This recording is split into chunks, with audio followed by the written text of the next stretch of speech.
You allow him to turn the corner. Mama, there goes that man. Puts up the shot. It's good. Kyrie Irving. Oh, if you don't like that, you don't like NBA basketball. Oh, boy. Welcome, everyone, to the First Pick Podcast, your source for NBA news-related content. Thanks for listening. Hey, everyone. Welcome back to another episode of the First Pick Podcast. This episode, we're going to be doing something a little different. I kind of want to give you guys a history lesson, if you guys allow me to. The Denver Nuggets just won an NBA championship, and in this episode today, we're kind of just going to be going over how they got there, what did they do, what kind of moves that they did, and we're just going to be monitoring what happens during a championship and like what does an organization need to do. I'm really excited. I never really thought of doing something like this, but the opportunity arose, and I feel like this could be a really fun episode for you guys to listen to and just, get to know more about the NBA. First and foremost, obviously, congratulations to them. Their first championship in franchise history. Congrats to Nikola Jokic on winning the Bill Russell Finals MVP. And we're going to go over the stats and everything later, but I just wanted to get that out there first and foremost. What I want to make very clear is the Denver Nuggets are a really cool franchise. They competed in the early 2000s. They had players like Chauncey Billups, Kenyon Martin, most notably Carmelo Anthony. They went up against those Kobe Bryant-led Lakers in the Western Conference semis and a bunch of other teams in the playoffs. And it was kind of looking like that was going to be their peak. They traded Carmelo February 22nd of 2011 to the Knicks. Now, this package, it's a lot, but it's really key that we remember this. So in the trade, the New York Knicks got Carmelo plus other players. The Nuggets received Danilo Gallinari, Wilson Chandler, Raymond Felton, Timothy Mozgov, Kostas Koufos, a 2014 first-round pick, and a 2016 first-round pick. After that trade in 2013, we fast forward a bit, a couple mediocre seasons, couple bad seasons, they hired Tim Connolly. Tim Connolly is their general manager at the time. He is the guy that kind of operates the show. He does the trades, does the extensions, drafts these players. So he's kind of the mastermind behind why the Nuggets won that championship this year. The story starts at the 2014 NBA draft. They drafted Nikola Jokic as a Eurostash player in the second round, pick 41. For those of you who don't know, a Eurostash player is an NBA prospect that decides they will spend the first or even a couple of seasons with their professional teams that they were with prior to the draft, and then they'll meet the club when they are ready to transition over. We see that a lot nowadays in NBA players. One that I can think of within the past couple years, Nikola Mirotic. He was drafted, stayed with his club overseas, made the leap to the NBA, played in the NBA for about 4 to 5 seasons, and then went back to his club or went back overseas to play with FC Barcelona. So same thing with Nikola Jokic. He was originally a draft pick from the 2014 NBA draft in the second round, pick 41. I want to really stress this to you guys. When a player is drafted in the second round, especially at a pick that late in the draft at 41, expectations are not really high for that player. It's a lot of, well, if he can pan out to a bench player, we'll take it kind of situation. I want to also make it noted how a whole Taco Bell commercial was being played when this man was drafted. That's how little the NBA really knew about Nikola Jokic, and that's how much little the NBA world cared about Nikola Jokic. A literal commercial for Taco Bell was playing during this man's biggest moment in his career. Some stories even say that he was asleep during his draft process and he woke up and his brothers told him that he was drafted. This man was really the story of an underdog. Obviously, he stayed that 1 year, though, in overseas, but he came in 2015. That same offseason, they fired their head coach at the time, who was Melvin Hunt. After a lot of losing seasons, they then hired their head coach now, Mike Malone, regarded as one of the best coaches in the NBA. That same offseason, obviously, they had to sign Nikola Jokic to his rookie contract. They signed him to a 3-year, $4 million contract, which is an insane bargain for a player. Obviously, no one knew he was going to turn into what he did. Jokic quickly impressed in his rookie year. He was a draft steal but no one really thought that he was going to develop to what he did. As I mentioned, when you draft a guy at the second round in the pick 40s, you really don't expect him to be much but a bench player, really. Obviously, you have your Manus and you have your other guys who have exceeded expectations, but those come once in a generation. His rookie year, Nikola Jokic really impressed, averaging 10, 7, and only 2.5 assists.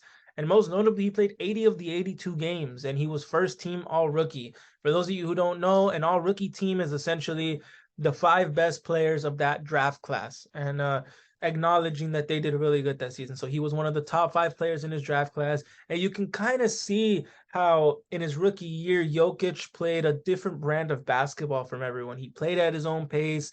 His passing was already showing glimpses of what it was today or what it is today. And even though it only shows 2.4 in the box score, he was showing flashes very early. In 2016, I like to call that season the year they got their Robin. Remember that pick that they used or that they got from the Carmelo Anthony trade back in 2011? Well, that 2016 pick from the Knicks became Jamal Murray. And in his rookie year, he averaged 9.9, so basically 10 points. 2 rebounds, 2 assists, and played a full rookie season. And not only did we see Murray, we also saw Jokic have a bump up in his stats. He went from 10 points to 17 a game, averaging 9.8 rebounds, but Denver did miss the playoffs for their 4th straight year. I just do want to note how these trades that we see in the NBA, you never know when a team's going to hit, when a team's going to fail, when a team's on the rise.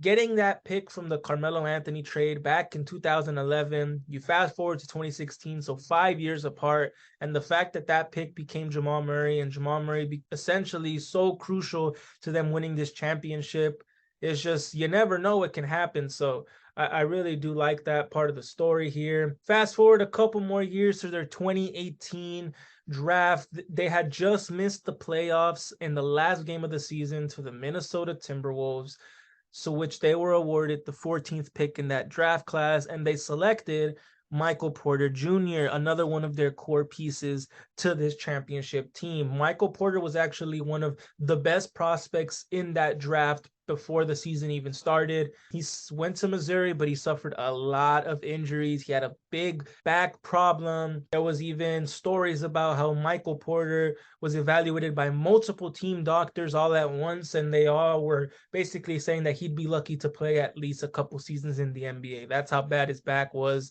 The Clippers, they had 2 picks back-to-back in the lottery. Usually, if you watch my mock draft, you see how if a team is picking back-to-back like the Brooklyn Nets, you can take a for sure fire player and you can take a project player. The Clippers could have easily done that with Michael Porter Jr. because of his injuries. He was still one of the best players we'd have ever seen prior to his injuries. So you could have taken him, but they still decided not to. That's how scared teams were of his injury. But the Nuggets, they embraced it, even knowing that Michael Porter Jr. missed his full season, his first full season, he missed it.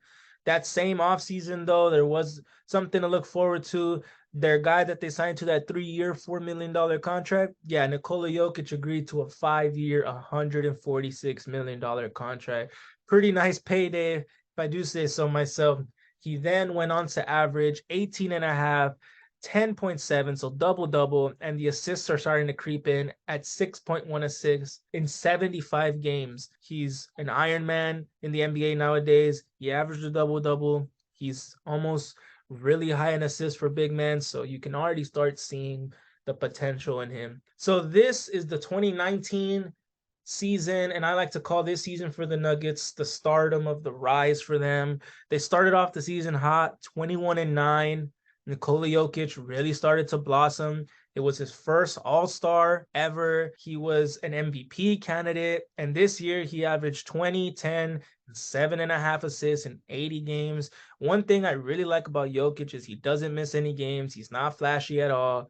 He just goes in, does his work, clocks out, and that's something that you really got to admire. Averaging a double-double with 8 assists, practically a game is really, really good. You can already start seeing that the MVP and why he was becoming an MVP candidate. Murray also took that big jump. He went and averaged 18 and 5 a game. It was their first time in the playoffs. Actually, their record was 54 and 28. They won their first playoff series in the Spurs in 7, which is a big feat if you first time in the playoffs since 2013, but they fell short against the Portland Trailblazers the next round. They lost in 7, but in those 14 playoff games, Nikola Jokic really started showing why he was that MVP. And I want to note how in the playoffs, we usually see guys kick it up a notch, but then you hope that they bring that over to the next season. So Nikola Jokic showed a flash of what he could do. He averaged 25, 13, and 8 in those 14 playoff games. So we're going to see here, it clearly did transfer over. Nikola Jokic, that same season, he had a bit of a down year, but he almost averaged another triple-double. They were third in the West. This was the bubble season. Nikola Jokic averaged 29 and 7 in 73 games. Murray averaged 19 and 5. Jokic was named All NBA second team. Porter Jr. in his first year, because he sat out his first year with that back injury, he averaged 9 and 5 in 55 games. And they also locked up Jamal Murray to a 5-year, $170 million deal. That's just, it's constant growth that you see with that core Nuggets group. Obviously, they had a lot of injuries. We had Murray this season, only played 59 games. Porter, he missed that first year fully, came back, only played 55 out of the 82 games. Nikola Jokic, still one of the Iron Men in the league, 73 out of 82 games. But you can already start to sense that these guys are putting together a couple of reps together, and it's turning into something really, really good. That same season, it was the short lockout season. Like I told you guys, it was the bubble. They came back 3-1 2 times. During the bubble run, they called them the comeback kids because for a reason. They were down 3-1 to Utah round 1, came back. They were down 3-1 against the Clippers, came back. So 2 3-1 comebacks. That's a really big feat in basketball. Nikola Jokic averaged in those playoffs 25, 9, and 6. Jamal Murray also had a huge step up. He averaged 27, 7, and 5 in those 19 games. Obviously, though, they did lose to the eventual champion Los Angeles Lakers in 5. But like I mentioned previously, you just hope that everything that they took in those games transfers over to the next season. And it really, really did.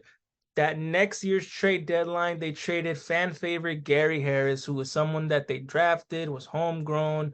He was with the team. He performed well. He was a 20-point per game scorer at one point, but they traded him to the Orlando Magic for Aaron Gordon, who was an instrumental piece to them winning that championship this year.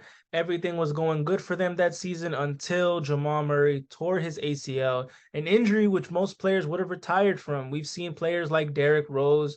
His athleticism fell off a cliff, and it's really sad. He was the youngest MVP ever, but an injury like that it's really hard to come back. But that also speaks to the level that medicine in sports has grown at a tremendous rate. For a player like Jamal Murray to come back the way he did is really, really cool. That season, though, Nikola Jokic took the jump that everyone knew was coming. He averaged 27, 11, and 8 in 72 games and was the front runner for MVP. He became the lowest drafted player to ever win the award, but they did lose to Phoenix that year in the playoffs. But I kind of wanted to stop right here. And this is when the basketball world started to realize that Nikola Jokic was a special talent. Obviously, you see everything and you start putting the pieces together. Denver's building something nice, but it's always one of those teams that you whiff at in the playoffs. Oh, you can beat them. They have their weaknesses. But you can already see Jokic starting to develop his 3-ball. His ability to keep everyone involved. And that really worked wonders for them. Becoming the lowest drafted player to ever win the award is just something that not a lot of people can say we're even in the conversation for. And like I said, a commercial was being played during this man's most important moment in his life. And the fact that he didn't care, he put his head down and just worked, and he became an MVP. That offseason, they brought in Jeff Green, who is one of the most respected veterans in the NBA, known for always playing winning basketball. He's a journeyman. He's been with tons and tons of teams, Memphis, Clippers, Celtics, Thunder, just to name a few. They re-signed Aaron Gordon and MPJ. MPJ was ridiculed with injuries, but he did have a 20-point per game season in there. So they gave him a 4-year, $207 million contract. And to Aaron Gordon, who they acquired at that trade deadline, they gave him a 4-year, $92 million contract. But that was the season that Jamal Murray tore his ACL really late in the season, so he ended up missing that whole season. And MPJ also had season-ending back surgery, but that was no problem. Nikola Jokic won back-to-back MVPs this season, 27, 14, and 8 in 74 games. He led the Nuggets to the playoffs. He was one of the only few back-to-back MVPs. Just a tremendous story. And the funny part about his story is he accepted this award back in his hometown amongst the people that he loves. He owns a farm, and he was just happy that he was there more than he won the MVP, which is something really cool. They did obviously, though, lose to the eventual champion Golden State Warriors in 5.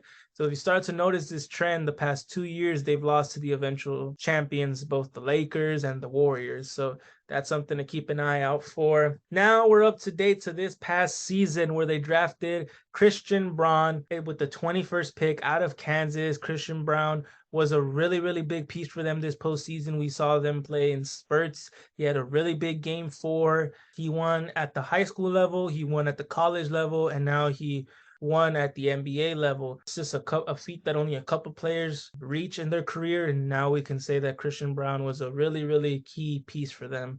That same offseason, they traded Monty Morris and then fan favorite Will Barton, who had carried them through their really lone years over there in Denver, but they traded them for Kentavious Caldwell-Pope and Ish Smith, 2 guys who were on this roster. KCP is the perfect 3-and-D wing in today's NBA. He's 6'5", really good defender, 36% and up from 3. Ish Smith, another journeyman in the NBA, but extremely respected. He has big games when injuries happen, and he's able to step up to the plate. That also same offseason, they signed Nikola Jokic, their 2-time back-to-back MVP, a supermax contract, 5 years, $270 million. A supermax contract is essentially a contract that incentivizes the player to stay with the team that they've been on for even longer. Essentially, no one else could have offered that last year of the contract, however much he got per annually. The Nuggets were the team that offered the most money. But Jokic is the type of player that, like I mentioned, he clocks in, clocks out of basketball. I don't think he'll be leaving Denver anytime soon, and I don't think that was ever on the table for him or ever will be on the table for him. Another key signing that they did this offseason was they brought in Bruce Brown from Brooklyn. A lot of people whiffed at this last offseason, and they thought, oh, the Nuggets got Bruce Brown. What a big deal. Bruce Brown, obviously, this postseason, tremendous talent. He's going to get paid this offseason, but he's already stated that he wants to stay with Denver. It's not all about the money. Bruce Brown, another guy with a chip on his shoulder. Not a lot of teams wanted him. Any team that did want him ended up choosing the other guy because they just thought Bruce Brown wasn't going to get any minutes. And boy, were they wrong, because Bruce Brown became one of the best role players in the playoffs. They also brought in DeAndre Jordan on a veteran minimum contract after a failed stint with the Los Angeles Lakers. But DeAndre Jordan is one of those locker room guys you just love to have in there. Injury insurance. He's 6'11". He's a big, big man. And I mean, for the veteran minimum, you can't go wrong, right? Murray and MPJ also came back this season. Murray in his first season post ACL averaged 20 points and 6 assists, which is crazy to me because when Jamal Murray came back, this NBA season felt so long that I thought he came back like a year or 2 ago. This is the first season he's had since his ACL tear, and the fact that he's been playing at the level that he played is just astonishing. Jokic this season averaged 25, 11, and 9, another near triple-double for a big man. He's just transcending the game at this point. Now you expect your big man to be able to shoot, rebound, and pass, and Jokic was really the trendsetter for that. This season, they were also the first seed, which was the first time they were the first seed in franchise history. So as you can see, it's just constant growth ever since 2015. They've just constantly been adding pieces, developing their young core, to which the run started this postseason. They beat the Minnesota Timberwolves in 5. Jokic averaged 26, 12, and 9. Jamal Murray went from 20 points in the regular season to 27 and 6.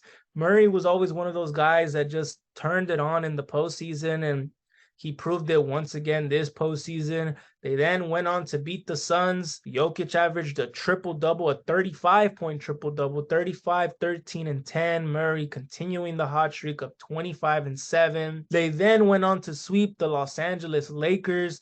Jokic averaging a 28-point triple-double, averaging 28, 15, and 11. Murray was on a hot streak that series, averaging 33, 6, and 5. And Nikola Jokic, the Joker, won the Earvin Magic Johnson Western Conference MVP.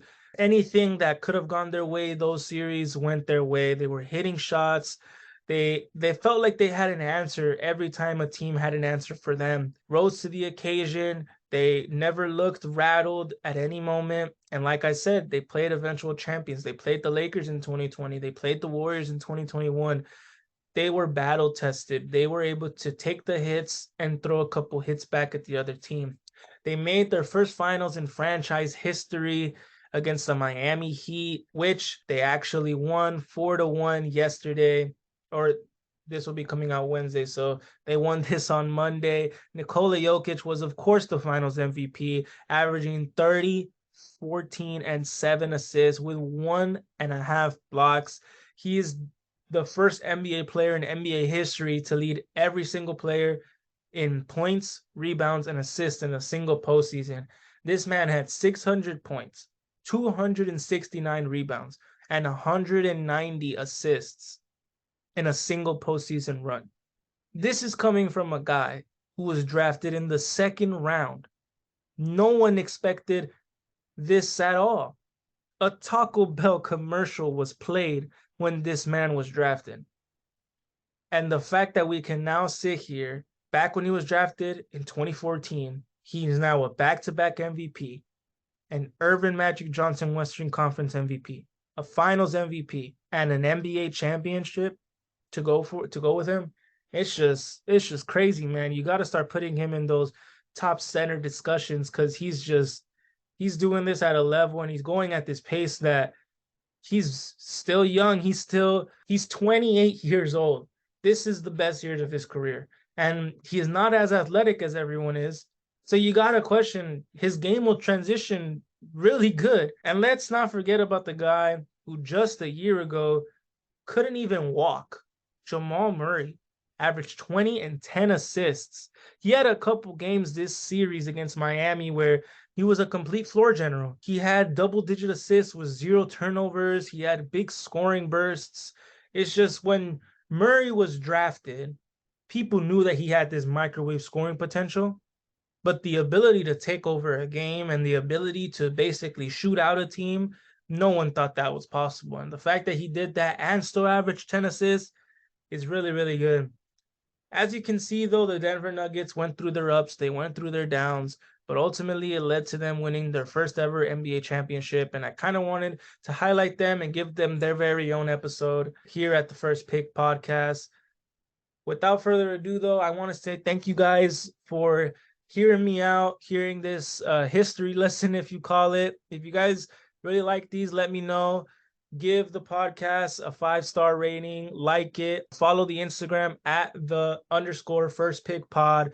I really do appreciate you guys giving us a listen. Remember, another Rumor Mill episode will be coming out, and also Mock Draft 2.0 will be coming out. Also, we are setting a firm schedule for when episodes are coming out. We're going to be trying Mondays, Wednesdays, and Fridays, all at noon. So please keep an eye out for those episodes. Remember, hear us on Apple Podcasts, Spotify, and SoundCloud. I really do appreciate you guys giving me a listen once again. And thank you.